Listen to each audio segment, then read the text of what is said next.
সাভার থানা ইসলামী যুব আন্দোলন বাংলাদেশের পক্ষ থেকে মুবারকবাদ।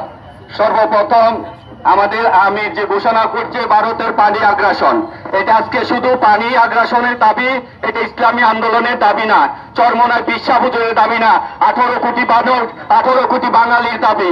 আজকে ভারত আমাদের যখন পানির প্রয়োজন হয় না, তখন তারা আমাদের পানি দিয়ে ভাষায় মারে, আর যখন আমাদের পানির প্রয়োজন হয় তখন আমাদের দেশটাকে মরুভূমি বানানোর চক্রান্তে লিপ্ত থাকে। আজকে আমরা জানি আমাদের কে শত্রু আর কে বন্ধু, আমাদের কে মিত্র আর কে সাথী, আমরা ভালো করে জানি। ওই ভারতের দাদা বাবুদের আমরা স্পষ্ট ভাষায় বলতে চাই, আমরা কারো পাচাটা গোলাম হয়ে বাংলার জমিনে থাকতে চাই না, আর কারো দালালদের এই জমিনে বসবাস করতে দেওয়া হবে না। আমরা সমুচিত জবাব এই সরকারকে আমরা দিতে চাই। প্রধান উপদেষ্টার দৃষ্টি আকর্ষণ করে বলতেছি, এই পানি আগ্রাসনের বাস্তবমুখী পদক্ষেপ ও ভারতের দাদা বাবুদের দেখাই দিতে হবে।